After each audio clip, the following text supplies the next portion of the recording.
Hey guys, it's Robin, and welcome to Rob's the FPL. And this is Game Week 1 review. So heading straight into it, Game Week 1, 91 points, and I was quite happy. But at the end of the day, compared to everyone else, it's not the greatest start. I'm just shy of the top 1 million, and that is the target for the first game week. By the second game week, you don't want to be out of the first 1 million. If you're out of the first 1 million, it means it's not a really good start, and you should probably look at hitting a wild card to change up your team. 91 points in any other game week of the season is amazing. All my big hitters came off.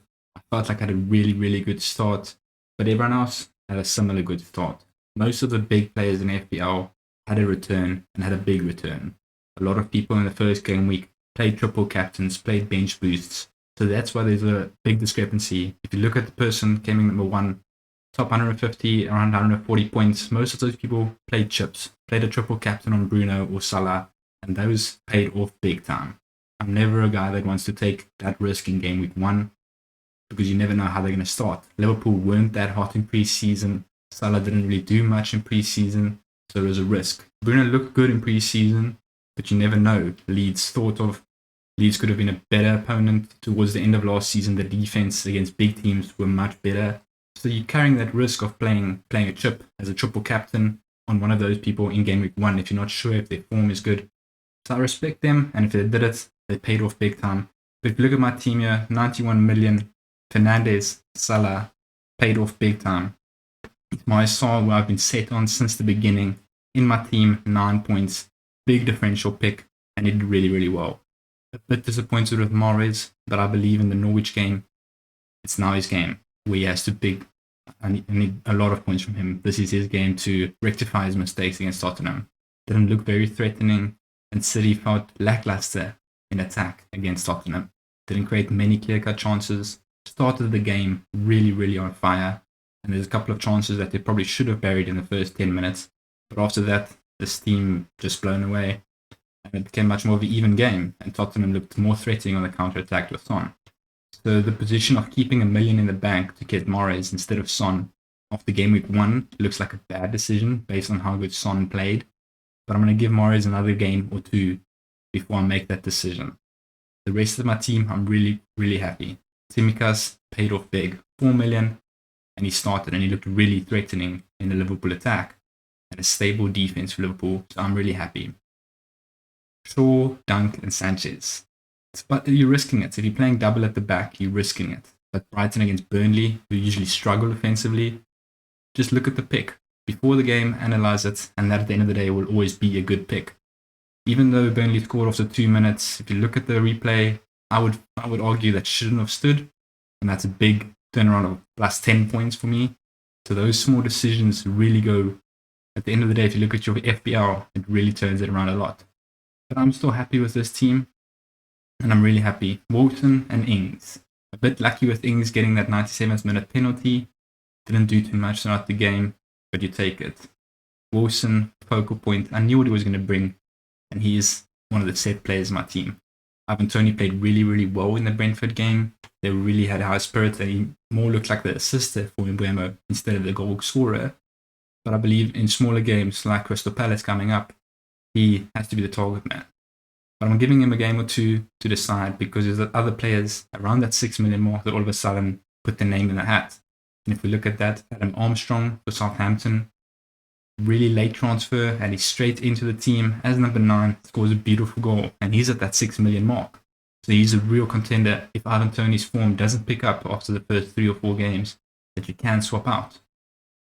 So yes, I'm really happy with my team. If you look at the results over the Premier League weekend, most of it, in a sense, went to expected. But there was a lot of goals, and defense was lacking. How many clean sheets were there? 1, 2, 3, 4, 5. So half of the games had clean sheets, which shows that there is possibility for defenders to have really good output, but there's also really high goal-scoring games. So your defender's either going to pay off or not at all. To go through it quickly, Arsenal looked really bad. Brentford were all over them for most of the game. So Ben White is a struggle, possibly, but I believe their form will pick up. I feel like it was a blip. They have a really tough start to the season, and I feel like after game week 4 or 5, their form will really turn around, and they'll become defensively very solid. looking through, I did not expect Man United to put 5 fast leads, especially because Leeds' defense has been so much improved. But based on last season's 6-2, you could have expected it. If you look at the Burnley-Brighton game, a very tight game, and Brighton, rightfully, I think, the better team. Burnley's only goal was a second-minute header from a corner, where I felt there was a clear push on the Brighton defender, which gave them the goal.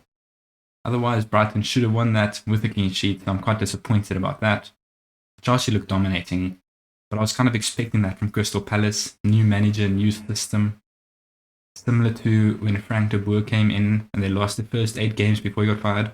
I don't think Patrick Vieira is going to be that bad, but I feel like the defense is going to lack really, really badly in the beginning of the part before he gets to rectify it. So all games against Crystal Palace is a pick at this moment for goal scoring against them. I don't back their defense at all. Going through the rest of the teams, I'm not going to recap every single game, but there have been some standout performances. The Watford Aston Villa game was really, really good, really high scoring, and Ismail Sarr had a day and a half. Newcastle, West Ham, really, really interesting game, with West Ham fighting back to equalise a second time and then to take the game away. Mikel Antonio and Benrahma looked really, really good. But at the end of the day, they're playing Europa League. Are those guys going to be there in game week 4 still performing like that? I could have made the wrong pick of not picking Antonio, but if you look at Danny Ings and you look at Wilson, they both scored. So at this moment, I'm quite happy. And then I'm a City fan, disappointed against Spurs. But it's FPL, we're looking at this, no bias. And it's poor performances from the Man City stars. It's really unexpected that De Bruyne came off the bench and he's now likely to start against Norwich to rectify this problem straight away. Where I only thought De Bruyne is going to look to come into the team after the international break. So that put a span in the works, and I think a lot of people are looking to bring in De Bruyne. But if I look at my team like this, and we're going to make our team for game week 2, I don't see much change. But that will be in the next video, and you'll see my game week 2 selection. Am I going to make a transfer or not? Thanks for watching. This was game week 2 review. I have a bit of watch list. The likes of Adam Armstrong impressed. The likes of Cucho Hernandez from Watford impressed. And a couple of defenders impressed. But all in all, 91 points. If you don't compare yourself to anyone else, you've got 91 points. It means you made the right picks. A lot of it was template players that most people had, like Fernandez and Salah, that basically everybody had. But 91 points, you can only be happy. You can only pick what you think is going to do well. You can't have everybody, so somewhere you might take a risk. And I'm quite happy. $1 million in the bank, though. And we'll see in the next video how my game week 2 is going to line up. Thanks for watching. See you guys soon.